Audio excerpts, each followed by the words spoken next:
A busy night in the world of weather. We've got two tropical systems that we're going to be looking at off the East Coast, one near Bermuda, the other one east of Florida. We've got some showers, some thunderstorms, and some severe weather in parts of the western Gulf states. Snow is coming to an end in Montana and in the western Dakotas as a cold front pushes eastward. In the meantime, the Northeast and northern Mid-Atlantic states, for the most part, it's been a day of gloom and doom, and we will continue on this theme of gloom and doom tonight on the Joe and Joe Weather Show, brought to you by Omni True Value Hardware. Nothing gloomy or doomy about Omni. They're at 1226 North Wellwood Avenue in West Babylon, New York. It's southwest Suffolk County, which is on Long Island, which is in the New York, New Jersey, Connecticut tri-state area, with everything you need to make sure that you can get your home cleaned up from snow and ice this winter. Is the largest supplier of rock salt on Long Island and probably for a good part of the tri-state area. So if you need rock salt and can't find it where you are, you can head over to Omni. Still some mulch around for some fall landscaping, and of course, everything you need in case adverse weather comes and you need your house to stand up to it and so that you're protected. 631-756-1125 for the best prices in town. The website is, as always, OmniTrueValue.com, Joe. Don't include the Joe when you're on your computer. It's just OmniTrueValue.com. correct. Yes. Now, I will inform you now that we have an executive. Well, we have, of course, the executive producer. We all know who she is. We now have an executive director, Sal Blandino, who wanted to know why you were on the right and I was on the left. So tonight, you're going to be on the left, and I'm going to be on the right. Yeah, but I'm an independent. Where would that mean? Should Well, be in the middle then. Then you're in that spot of dark. Then you're in that spot that little stripe of darkness in between the two of us. Right there. Because if you're independent, you're hated equally by both sides.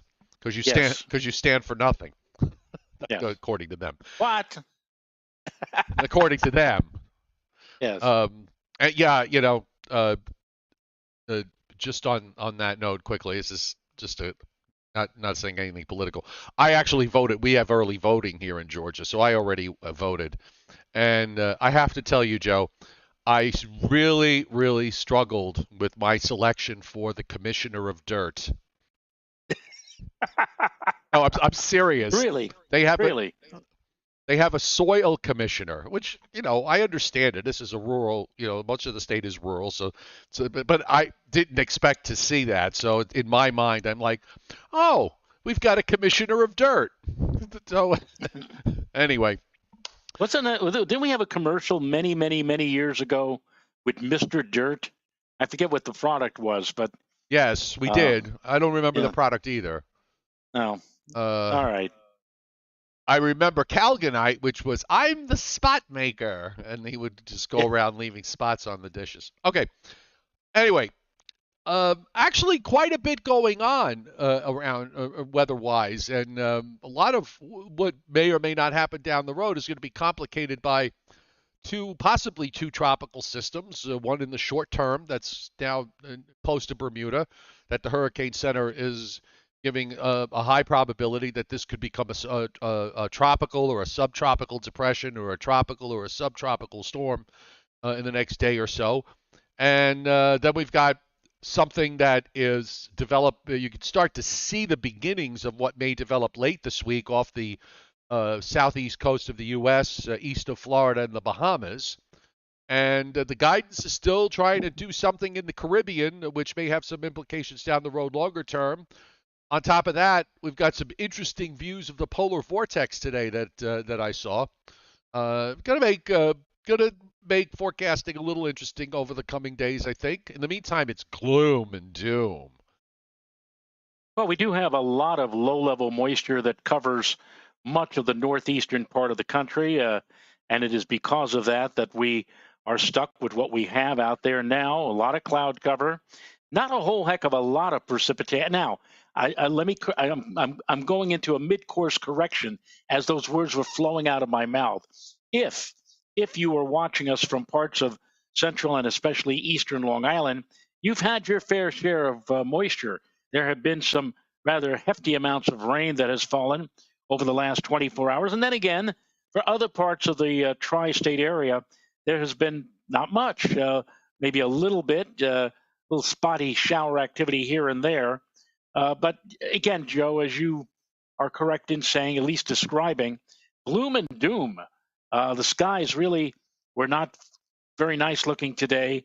And there's a chance that we might see a few sunny pokes tomorrow. Not sunny fox, but sunny pokes tomorrow in the afternoon. I think that tomorrow night into early on Wednesday, there's a chance that a good part of our area may be experiencing a lot of fog and maybe even dense, thick fog in a few cases. But that will only be combined with some spotty drizzle. We're going to have to wait. We're going to have to wait until probably Wednesday night for some kind of a frontal system, a frontal zone, a cold front to move through the area, act like a gigantic whisk broom, and whisk out all of this ugliness.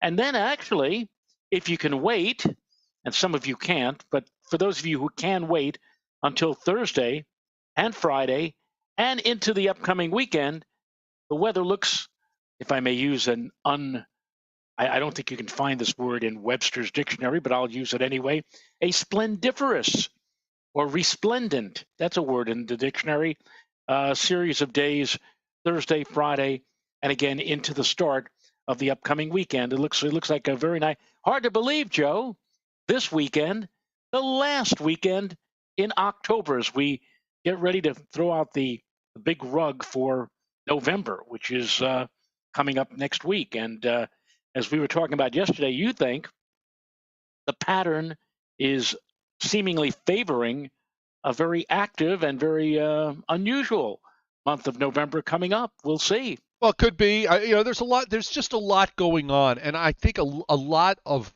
how this all evolves in the next couple of weeks is really going to hinge on these tropical systems, because we've seen it happen time and time again, where the models don't have a tropical system and they kind of do whatever they do, and then suddenly there's a tropical system there, and that changes the profile of the ridge, the upper ridge where it is. It can change the profile of where the trough is.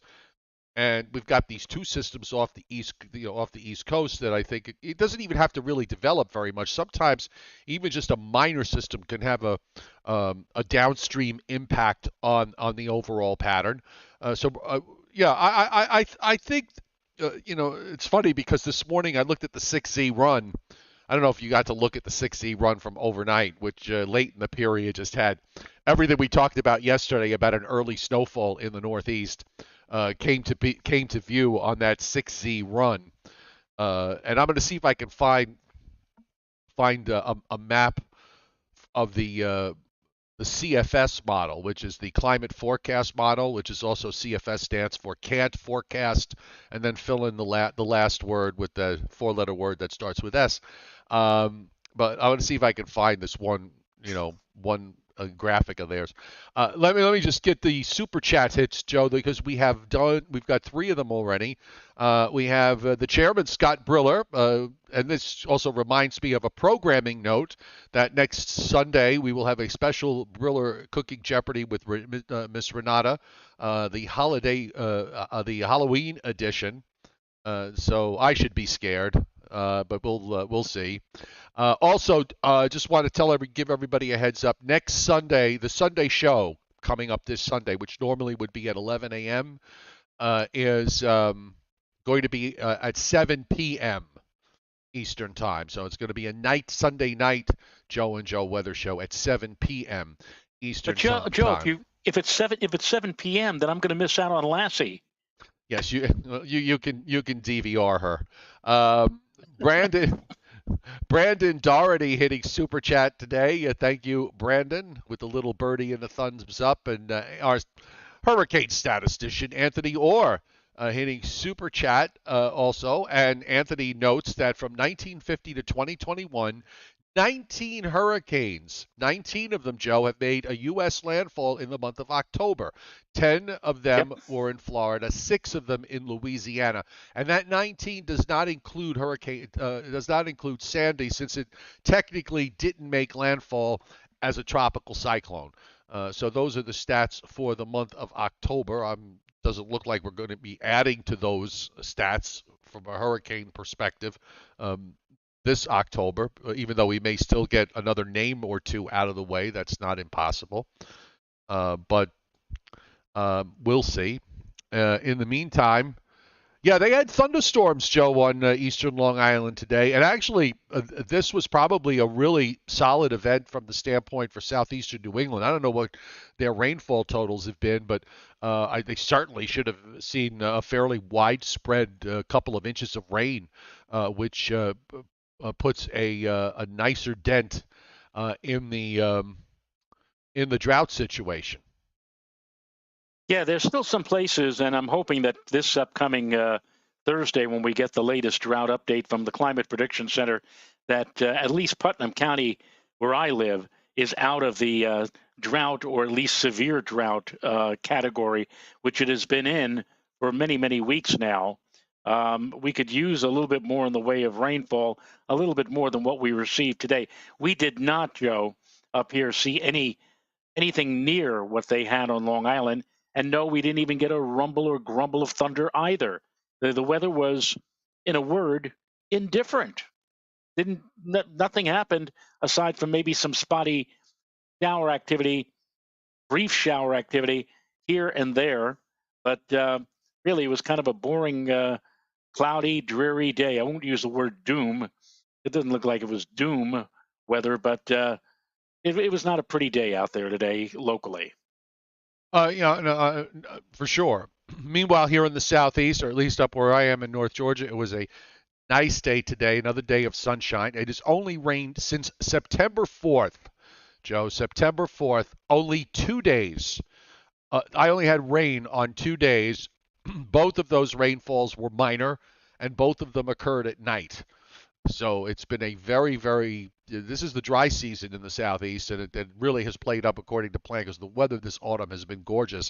It's also been really cold. I'm going to be curious to see how the month finishes out in terms of above or below normal, because it's been a cold month, particularly here in North Georgia.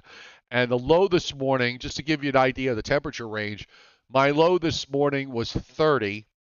My high this afternoon was 73. Lovely. Yeah, and that Lovely. means they probably got to about 77 or 78 in town. So So basically, you go to work if you're an early riser and you go to work, around sunrise or just after daybreak. You're wearing the heavy sweater or the heavy coat, and then about midday or early afternoon, you look and you say to yourself, "Why don't I bring this thing to work? It's so nice out there today." It's then rising into the seven. It that was like a 40 plus degree spread for you this day. and you know what? You show up. I go. So I go out in the morning. I usually leave around 8 o'clock to go to the dog park. Now you got to remember, my sunrise now is sometime between 7:30 and 8. It doesn't really get over. The dog park's in a valley, so the sun doesn't get high enough so that where it's over the trees and over the mountains until maybe about 10 o'clock. So you literally are sitting in a cold, like a cold pool. And if you can, so you're wearing a coat, and it was so cold for 2 days last week. It was so cold in that cold pool, Joe, that my check engine light came on in my car to tell me that the pressure on my tires was low. So Wow. as soon as I drove it into the sun and then drove it for about 10 minutes on the main road where to the north where it was nice and sunny, the light went off and the pressure normalized in the tires. I mean, it gets really almost weirdly cold, and then as soon as you feel the sun on your body, you take your coat off. It's an odd experience, but but not but very very typical for here in Northeast Georgia. Welcome to everybody on the chat board tonight. It's nice to see everybody here on this Monday night. Hope you had a great weekend. In case you missed the show yesterday, our Sunday show yesterday, it's nice to have you back. So for those of you who were new, we are on Monday through Thursday at 7:35 Eastern Time. We are on Sundays usually at 11 a.m., although as I said earlier, this coming Sunday we will be on at 7.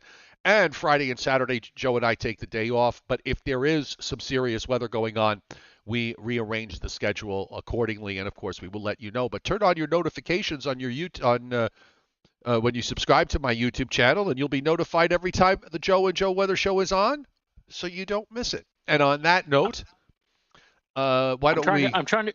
Can I just ask a question of Scott? Not the chairman, but simply Scott. He says 4-inch tree monster spotted in Oxford, Connecticut, with 3 exclamation points, and I have no clue what that means. 4-inch tree monster spotted in Oxford, Connecticut. I have no idea. I have no idea what that is either. Nope, I have no idea either. And by the way,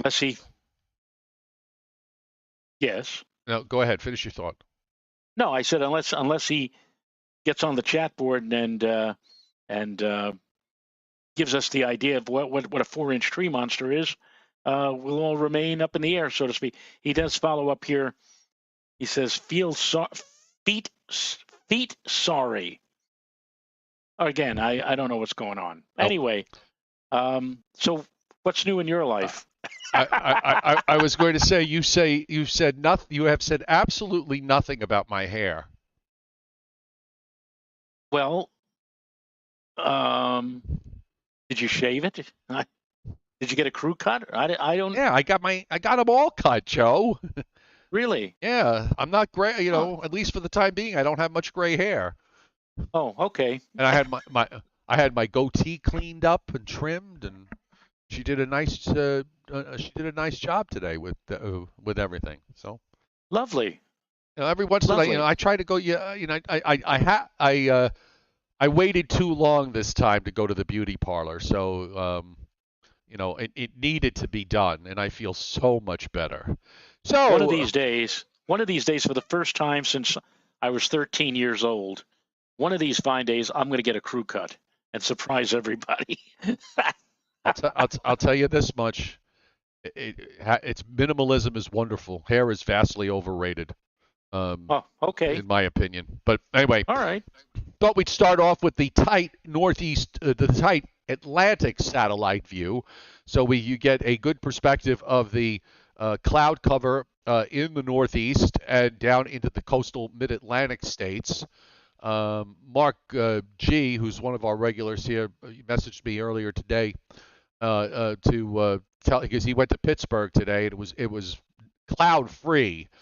Once you drove out of this muck that is covering the eastern U.S., winds up being nice and sunny, and you can see on the satellite the western half of Pennsylvania and western New York into West Virginia and much of Virginia into North Carolina, South Carolina, and Georgia. Just an absolutely gorgeous day. But the clouds just tucked in, and they really can't get out of the way because you've got this high that's sitting south of Nova Scotia that's nosed into New England, so it locks in the onshore flow. And the two tropical systems that the Hurricane Center is looking at, this one here that I just drew, center right, is the one that they have now said is a 70% chance of developing, so it'll be interesting to see what their update says. They were waiting to see, Joe, if there was going to be additional thunderstorm development this afternoon and evening, and it looks like there's some blowing up there. I don't know if they're going to be able to close off a center. I don't really see a whole lot of turning here, but they'll let us know. And then you can also see the beginnings. You can start to see the arc of the beginnings of what will probably be some kind of developing low later this week in east of the Bahamas. Those clouds are starting to take that shape to them, where they start to curl around in a comma shape. So that's the other system that we're watching. But here's your onshore flow. Your high has kind of got that locked in. Your cold front's not even on this map yet, so we're going to have to wait for that to clean house. Yeah, it's going to be a while. And then why is it that when the weather is depressing like this and nothing really is going to come along to change it for a while, it seems like forever. And yet, when we have a stretch of weather that is gorgeous of a similar duration, it seems like the time is just flying by. That you want to make use of every single minute of that glorious sunshine before you lose it to the next round of kind of weather. And so far this stretch of weather that we're into, we've been into it since late last night, and it will be with us again tomorrow. Although again tomorrow we might get a few pokes of sun with thinning of the clouds. Wednesday, um, I think Wednesday morning we'll start with fog. I think tomorrow night will be a fog. I'd be willing to put a little money down that somewhere in the tri-state area tomorrow night, the National Weather Service, is going to have to issue some kind of a dense fog advisory for parts of the area because it looks like the pattern shaping up is the kind that would favor a foggy, drizzly, or misty type of weather pattern, and that may spill over again into early Wednesday. But I think, Joe, that we will go through a noticeable improvement here again once that cold front, the aforementioned cold front, moves through Wednesday night and sets the stage for some really nice weather here for Thursday, Friday, and into the start of the upcoming weekend. I just checked the Hurricane Center to see if they did anything in their tropical update, and they basically ran the tape from earlier today, which is to say that if there's any additional thunderstorm development near the center, they may make this a tropical depression sometime tonight or early tomorrow, and they have a 30% chance that this will develop the system east of Florida, developing in the next 5 days. There is some guidance here on Invest 94L, and you can see, interestingly enough, Joe, it does a lot of the hurricane track model guidance brings this very close to the 4070 benchmark in about 2 days. But then it just goes northeast pretty rapidly from there over New Brunswick and then over Labrador and eventually even passing down southernmost Greenland. But it is forecast to come fairly close to the 4070 benchmark. The only thing is the way it's structured, it looks like most of the rain would be to the east of the center anyway. So I don't really think this is going to have much impact unless it winds up being tucked in a little bit more northwest, in which case, if you're in southeastern New England, maybe you might get brushed with some rain out of this. Maybe, maybe Big maybe. we'll see. We'll see. And the GFS, the GEFs, the ensembles, kind of the same as the track model guidance. Really, not too much difference here. Also, it should be noted that the models don't really develop this very much, so it may just it could possibly get to depression or maybe even a minimal tropical storm, but it may not get much beyond that. There doesn't seem to be the impetus for this thing to really do any kind of strengthening. So I can move that along, and let's go back to the U.S. satellite loop, where it's busy out in the west. The snowstorm in the Northern Rockies, the first of the season, has come to an end, and now we've got a lot of clouds from the western lakes down the Mississippi Valley into Texas, and there's a nice looking little shortwave there coming out of New Mexico and into West Texas, and we're seeing some thunderstorms starting to pop up. And SPC, our friends at the Storm Prediction Center, are showing a large area of slight risk of severe weather tonight. We already have one severe thunderstorm watch box up in Texas, in west central Texas. Slight risk of severe weather for much of central and east Texas into western Louisiana, southeast Oklahoma, and southwestern Arkansas. That's for today. And then for tomorrow, the severe weather risk shifts eastward to Tennessee, western Alabama, much of Mississippi, southwestern Tennessee, and the marginal risk comes all the way east to the Georgia, South Carolina, North Carolina state line for Tuesday into Wednesday. And then on the day 3, which is Wednesday into Thursday, there's no severe weather being indicated, just an area of possible thunderstorms along the southeast coast and down into Florida. So a little bit of rough weather. We haven't had much severe weather to talk about really over the last couple of weeks. But this cold front is going to, it's an important cold front for us here in the East because once it goes by, we can get rid of all of this. Yes, and I forgot who I noticed on the chat board. Oh yeah, Craig Carlberg asking, has it been named yet? Is it Carl? That's I'm alluding again now to the system that Joe spoke of that was out over well off the eastern seaboard that gives a formation chance through the next 5 days of 70%. I suppose if it does become a subtropical system, it will get a name, and it would officially become Carl. No, So we had Carl. We had Carl already? Yeah, that was down in the Southwest Gulf last week. Oh, I didn't know that. I'm sorry. I've lost track of the names here. It didn't do very much, so we really didn't pay a whole lot of attention to it. So the next one is the L storm, which is, I believe, Lisa. Lisa. So, well, if it's Lisa, it will be named. I have a sister named Lisa, and I also have a daughter-in-law named Lisa. Let's hope, though, that it just stays subtropical and doesn't become a dangerous system to life, limb, or property, or whatever. Although it looks like it's fairly close to Bermuda, so that they probably would issue some kind of a advisory, if not for rough seas, then maybe a little bit of rain and wind or whatever, depending upon where that system eventually ends up and where it eventually strengthens or whatever. So yeah. All right, WPC's snowfall forecast map. Snowfall forecast probabilities. I'll give it a quick refresh here to see what's happening. And this is the 72-hour forecast for at least 2 inches. And that covers western Colorado, the blue areas of 40%. The darkest blue is 40% or higher. And you get into the reds, you're talking about anywhere between 80 and 100% probability of at least 2.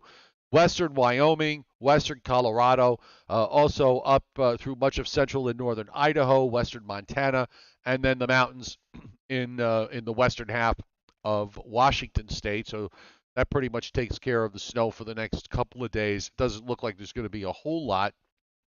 If I jump to the probability of at least 8, you can see there's just a couple of small pockets and probably some really high mountaintop that we're talking about here.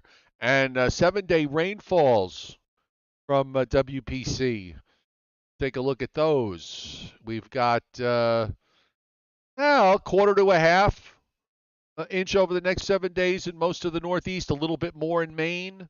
West of the Appalachians does very well here with anywhere from a half an inch to as much as a band of 1.5 inches to 2.5 inch rains from Chicago through central Illinois, much of southern Missouri, northwest Arkansas, southeast Oklahoma, northeast Texas. Some of those areas are still very dry.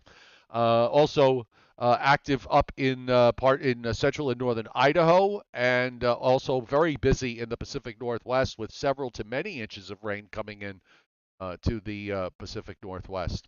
So getting to see, it's feeling like we're transitioning over out of the usual calm weather that happens through a good chunk of the month of October to something busier nationwide for the month of November. That's what that's what it feels like to me.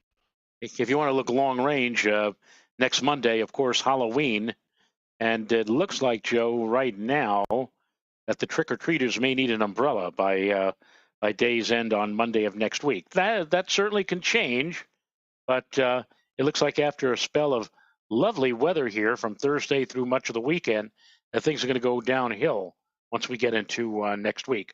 And wait a minute, did I just see a bit of blue over the northeastern United States? Oh, they're all flipping out. New York State? They're all flipping out over the blue. You know what? Let me show you the 6Z run from last night, because that was a fun run.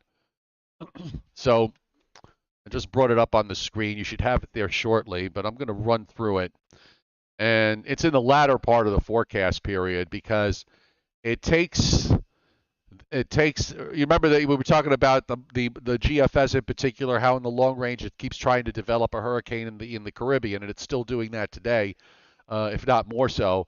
Well, it took that up into through Cuba, and at the same time, it's racing a cold front with some pretty solid quality cold air behind it, moving through the plains and into the Great Lakes, and the front reaches the East Coast. The hurricane kind of hooks up to the bottom of it, and you get a wave that develops on the front after it goes by. So it would have rain changing over to snow before it ends from Northeast PA through upstate New York and maybe even into northern New England. So I saw that this morning. It was like, oh, the snow lovers are going to be looking at that and saying, oh, it's getting close, getting close. Yep. Yep. And then another one from behind it. So, uh, again, that's the problem with that, with what you're showing there, Joe, that's what? That was the 6Z or the 6Z run? Yeah, that was the 6Z run. I didn't look at what the 0Z run do last night because they all did different things, which they always do. The 12Z run, that hurricane that it's trying to develop that's been off the southeast coast for all of these other runs, the 12Z run today has that hurricane moving into a different situation or a different location as compared to what we've been accustomed to seeing over the last few days. Right, and the 18Z was even more. Now, this was the 0Z from last night, which took that hurricane over Cuba. We've already had the cold front sweep through here in the east, but it brings the hurricane right up the coast, just as it's some sort of post-tropical system, I guess, up the coast and just offshore with a big high coming down and 522 thicknesses here. By the time this would be Monday, November 7th, as a had a very cold look in the eastern part of the U.S. The 12Z, Joe, took it to Mobile. And now the 18Z run takes it over Cuba. It takes it over eastern Cuba through the Bahamas, and then it turns it westward, heading towards the east coast of the middle part of the east coast of Florida. And I think when I saw it in the Caribbean, it was somewhere before it made landfall in Cuba. It was something in the 930s in terms of pressure again. So. Aye. Obviously, none of this is right. The solutions are nothing. Whatever the models are showing, none of them are going to be right. There's going to be some sort of bizarre compromise of everything down the road, and who knows what that'll be. But moderators, thank you. Oh, who the porn guy? Yeah, Joe. Joe. If you've made it when the porn people come on your site and put links on there, just so you know. So it's you look at it. Yes, you do tell them you tell the moderators to get rid of it, but make sure you see it so that you can smile and say, okay, we're important enough that we're being attacked by bots and being putting links up to porn, which we don't advocate. I'm just joking here. I don't want some algorithm misunderstanding what I'm saying. Anyhow, here comes our cold front. Now, there's going to be some severe weather ahead of it in the zones that SPC has indicated. I think that's pretty obvious. But after that, most of the support just kind of falls apart. And the low goes up into Illinois and Indiana, and then into eastern Canada. Trailing cold front finally gets through here sometime Wednesday night. And we can finally clean house. You can see the tropical system doesn't develop. It just sort of spins away and heads northeast and just gets absorbed by the frontal system. And then the next low starts to form off the Florida coast. I think that one will probably be, if the first one doesn't become a tropical depression or a tropical storm, I think this one will. I don't know how much beyond that it'll get because you got a cool high to the north and probably a lot of dry air that it's going to have to deal with. And then eventually, as we go into next weekend, it's looking okay until this next front approaches. And then for Halloween, as you said earlier, might be seeing a front. And then that Florida system, if it gets caught by it, will move to the northeast. And then an overall chillier look down the road. Yeah, there's that blue, Joe. There's a diver here coming down with a low in Chicago and a cold high to the north, and yeah, produces snow across much of upstate New York, Vermont, New Hampshire, and Maine for that weekend right before Election Day. And then here comes the whatever it is that's going to be in the Caribbean that moves out. Who knows if it's going to get developed like that? But oh, and also in the long range, there's something coming into California. A pretty decent looking storm coming into California with some rain, so that'd be good news for them if that winds up materializing. Right, right. So yeah, very active weather pattern shaping up for the next week or two, and something that certainly we'll be watching here at Joe and Joe. And by the way, not to be political, weather political, Joe, but uh, the Hurricane Center's forecast was for 14 storms. So they've got 3 systems here that could possibly be named, which would get them to that 14.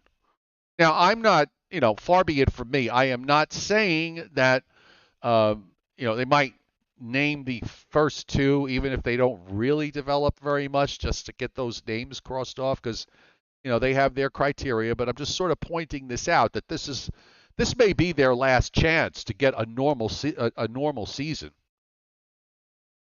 Well, it certainly looks like the tropics and the tropics have been quiet.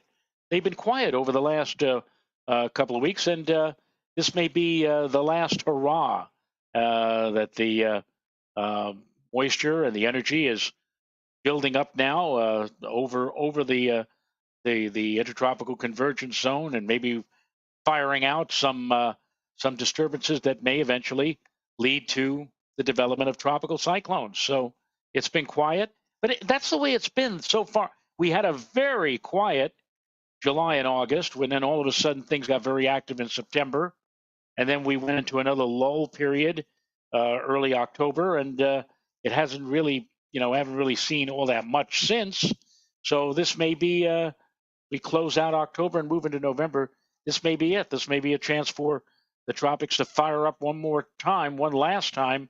And you're absolutely right, Joe. We may actually get to the numbers that the predictors, the long-range forecasters were suggesting at the start of the year, numbers that seem to be impossible to achieve, back in the summer or the middle and latter part of the summer. But again, very active in September, and now it looks like late October and November is going to get very active once again. By the way, I was just looking at various models. So because the GFS just goes, I mean, the GFS is ridiculous, Joe. It's got a Category 5. The low makes its appearance actually in 84 hours. The icon and the GFS show something. The icon is weak. The European and the Canadian actually over the weekend showed it too, but now it shows nothing, and the European shows nothing. The GFS develops, gets into a hurricane near Aruba, which is so rare, and Yes. then it goes west till it gets to just about 80 degrees longitude, and then it turns northward and gets down to a 919 pressure as it's approaching Jamaica from the south. It brings a Category 5 hurricane right over Jamaica. And then from there to eastern Cuba, then to the eastern Bahamas, you still, pressure's like 949, 947, and then it's turning it westward toward the Florida East Coast at the end of the forecast period. Look, before we get wrapped up too much in all of this, let's see what develops, if something develops. I think something's going to try to develop. The GFS has been pretty consistent in moving it up every run. It gets 6 hours closer, and it's still there. And now we're at like day 4, where it's showing a closed system in the Southeast Caribbean. So maybe it's onto something, but I don't know if I necessarily believe in getting as wrapped up and as deep as it has. But By the way, in case you're wondering, 919 millibars is equivalent to 27.14 inches of mercury. No, you do not have on your aneroid barometer that's probably hanging on the wall in your home or your office. No, it doesn't go down that low, because there's no reason for it to go down that low. But here it is, 27.14 inches, 919 millibar. If you want to if you want to believe that run of the GFS. Hold on, Brandon. Let me see if I can open this link. Thanks for. Oh, there it is. The CSU. All right. So the CSU forecast for 2022 was for 18. This is Colorado State University forecast was for 18. The 30-year average is from 1991 to 2020 is 14.4 storms, and they were going for 18. I tell you right now, they're not going to get the 18. There's no way on God's green earth that I think they're going to get to the 18. 14 maybe, but 18 no. No. All right. So on that note, let's roll over to Briller Jeopardy and see what's going on with our brains and see if we can get these right, Joe. So and the chat, everybody on the chat board and the audience is certainly invited to participate. So the category of the following 10 cities, what is their average date of their first inch of snow? Okay. So we're going to do 5 cities tonight. And of course, Joe, as you know, if you get all 5 of them right, you will get the $50 gift certificate from the famous Spiegel Catalog Company. Spiegel, Chicago, Illinois, 60609. Yes. So, what is the average first date, Joe, for New York City Central Park? The average first date for the first inch. I'll say December 5th. Okay, and what is the chat board telling us? David Fuller says December 15th. Johnny Quest, December 17th. Frank Riccio, December the 5th. John Sachs, December 15th. Craig Carlberg, I think this is a little bit too early, Craig. November 19th. Again, this is for New York City. Joe Z, December 5th. Helen Bertona. This would have been right in 2011, Helen, October 29th, which was the day when New York City Central Park had 2.6 inches of snow. I had 14. That's kind of early in the time frame. It's just so we're clear, folks. We're talking about the average first date, not the earliest first date, the average first date, just in case there's confusion. Well, the answer is December the 14th. December 14th. I thought it was December 9th, but maybe now it's December 14th. I don't know. Maybe in the last 30 years, well, it's hard to say. You know, usually in December, when you get December snows, they usually do occur more in the second half than they do in the first half, although certainly not impossible in the first half, but December 14th. Okay, Buffalo. Buffalo. Buffalo. Well, Buffalo. You didn't give it. I would say I would actually go into November. I'd say November 25th. November 25th. Okay, folks, we're doing Buffalo now. So average first day of snow, or the average first date of snow. First inch, Joe. The first inch. The first inch. The first inch. Okay. Right. I'm looking for a specific date for the first inch. And Johnny Quest says November 7th, and so does Helen Bertona, November 7th, and so does Jason Schaefer, November 7th. David Fuller, November 20th. Craig Carlberg, November 10th. Frank Riccio, November 11th. Joe Z, the 10th. Owen Daniel, the 23rd. James Volpe, November 4th. Tom Clams, November 20th. Louis Alessi says November the 5th. And he is correct. Ding, ding, wow. Ding, ding, ding. November 5th. You know, that's amazing. November the 5th in the western end of New York State for Buffalo, and not until the 14th of December at Central Park. That really, that's an incredible, stretch right there. 6 weeks later. All right, next we have Baracoo, Maine. Caribou, Maine. Yes. Okay. Caribou, Maine. Okay, so hold on. Before everybody, no, David Fuller, not the September the 20th. Let me put the thing of Caribou. Now put your dates in. Caribou, Maine. Helen Bertona, October 30th. Johnny Quest, the 29th. Johnny Sachs, November 3rd. James Volpe, November 8th. Patrick R., October 20th. I'm waiting to see here. October 20th. William Uber, November 5th. Mark D., November 2nd. Jason Schaefer, November 15th. Chris O'Shaughnessy, October 27th, which is your birthday. That'll be in 3 days. Happy birthday. I'd say November 15th. November 15th. Northern Grace said October 25th. And Fishing with Jack said October 24th. And it's actually yesterday, October 23rd. October 23rd. Chicago. That ain't happening. Well, last year, Chicago, I think, set a record for the latest snowfall of significance. Of course, it was warm all over the United States, or mostly all over the United States. For Chicago, the windy city, I would say it's going to be, I'd say December 1st. He says December 1st. Let's see. Joe Z says November 12th. Storm Watcher 59, LOL. I don't know what that means. Johnny Quest, December 5th.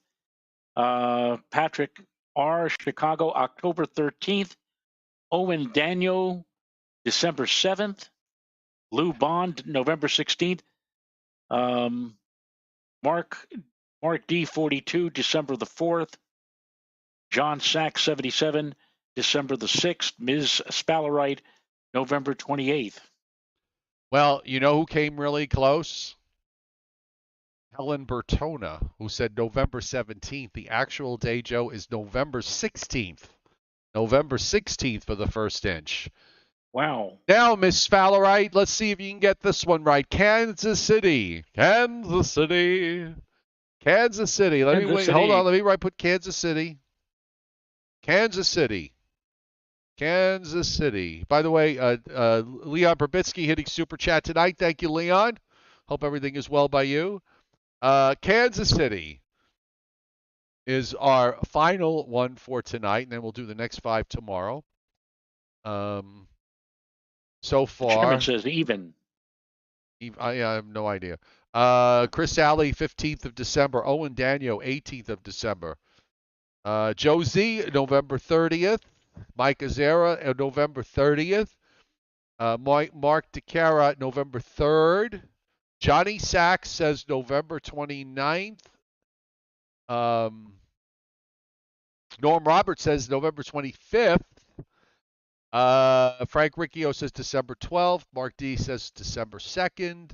November 23rd for Brandon Doherty. Well, Joe, did you put a date on? Do you have a date? No, I did not. For Kansas City, I would say, oh my goodness, November 30th.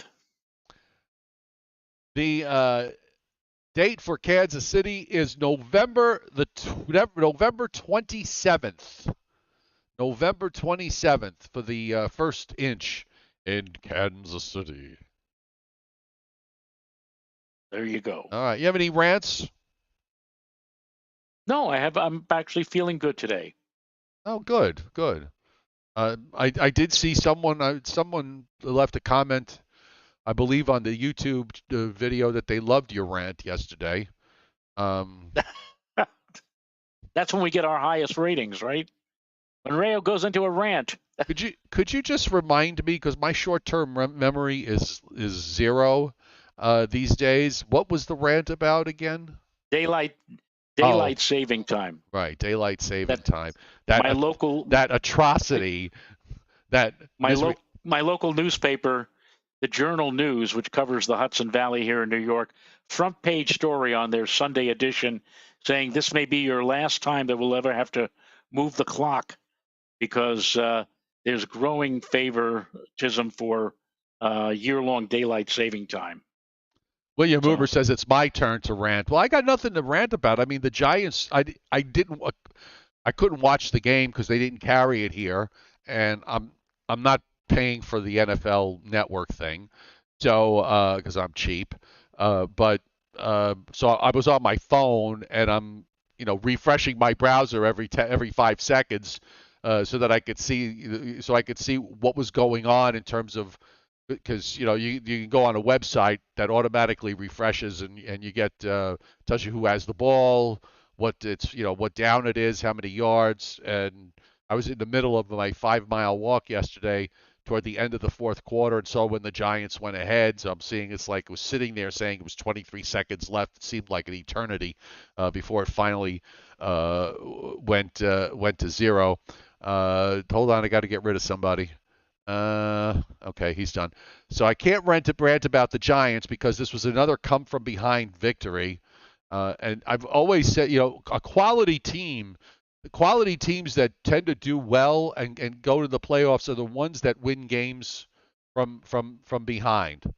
Not the ones that blow out big leads and just hang on for dear life. But when you get a team that consistently wins games by digging themselves into holes and then coming out of those holes, it's usually a sign of quality. So I was very happy with that sort of win, and now that they're 6-1, even happier. So I can't complain about the Giants. They're having a great season so far. So let's hope it keeps going. Otherwise, I really don't have much to rant about. By the way, I did switch you back to the right. I noticed. Okay. I wonder if Sal will notice. I, as I said, I was not ranting. However, I did spend part of my afternoon watching the Yes Network, which covers Yankee games and I think is owned by the Yankees. Any case, it was lovely watching Michael Kay this afternoon go into a rant about the Yankees and they're being swept in 4 games.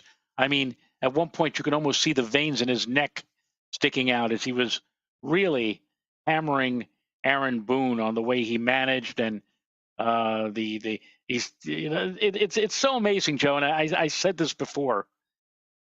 President John Kennedy was absolutely right. Victory has 1,000 fathers and defeat is an orphan.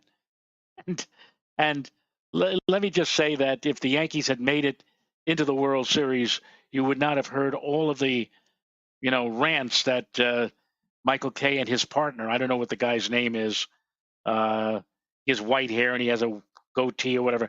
I don't know. I don't watch usually the Yes Network, but I did want to watch today to see what was the commentary about the last 4 games.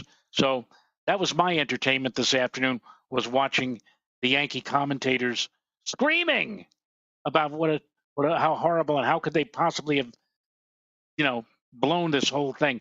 But I think from the beginning, and I know you're not really into baseball maybe as much as I am, but from the beginning, when this whole scenario started of postseason play, even when the Mets were in it, I said, well, the Mets may make it past San Diego and they may make it past the Dodgers and the division line.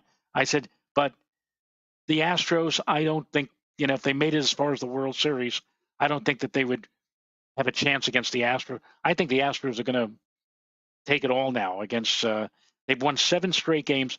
Of course, the Philadelphia Phillies, who came out of nowhere. I mean, the Phillies, who only had 87 victories this whole season, and now they're in the World. The Mets beat them pretty handily in the head-to-head. Yeah, but the regular season doesn't seem to matter when you get into the postseason and have these short series. That really things can change. So we'll see. We'll see. On another subject matter, by the way, do you have Turner Classic Movies? Yes, I do. Okay, so tomorrow, because I always check the schedule every day, because I love old movies. I could sit and watch old movies all day long. Tomorrow, Joe, I guess because it's October and Halloween, it's Christopher Lee movies, the Christopher Lee Dracula movies. Oh. Have you seen all of them? I think there's 6 of them. No. Oh yeah. But which one is this? Dracula. One of them is called Dracula Has Risen from the Grave. Dracula and Satan is it another one? But I think he did 6 of them. But anyway, they're on tomorrow during the day. So if you're bored, you can turn on Turner Classic Movies and watch Christopher Lee playing Dracula, which is kind of an interesting performance the way he does it. Sort of method acting type. Peter Cushing, I think, plays Van Helsing in a couple of those. I saw a movie last week in the 1950s. It came from beneath the sea. a giant octopus that invades San Francisco. The special effects are so we look at it with all the technology we have, and obviously you have to remember that the technology was pretty primitive in those days. But some of the movies though are very campy, and the Northern Grace, me too. The Vincent Price one, there's a number of Vincent Price movies that he did, and some of them are actually quite good. The Edgar Allan Poe ones, Fall of the House of Usher, and a few others. But some of them are so campy. They had one on last night. The title, something about Dr. Goldfarb, I think is the title in it, where Vincent Price is it's a satire. It's a campy satire of horror movies, I guess. So he's a evil scientist that makes these beautiful women clad in bikinis, and he I didn't really get too much into it. The comedy in it is pretty bad, but it's meant to be more of a comedy than anything else. And then there was also The Beast from 20,000 Fathoms with the great legendary character actor Cecil Kellaway, yes, who plays a professor who goes down in a bathysphere to investigate, and he's talking to the beautiful young scientist, and he sees the monster, and he's describing it to her. Lee, it's absolutely 100% true. It is down here. And he's describing it. And meanwhile, the monster's sees the bathysphere, and it's heading right toward him. And he's got his mouth wide open. And like Cecil Kellaway, still talking, he says, describing everything on the thing. He said, but the most remarkable part about it is, and that's it. He swallows the bathysphere whole. Oh God! By the way, I couldn't find it. I got to find out where he got this from. It's on Pivotal Weather, and I'm a subscriber, and I can't seem to find where it is.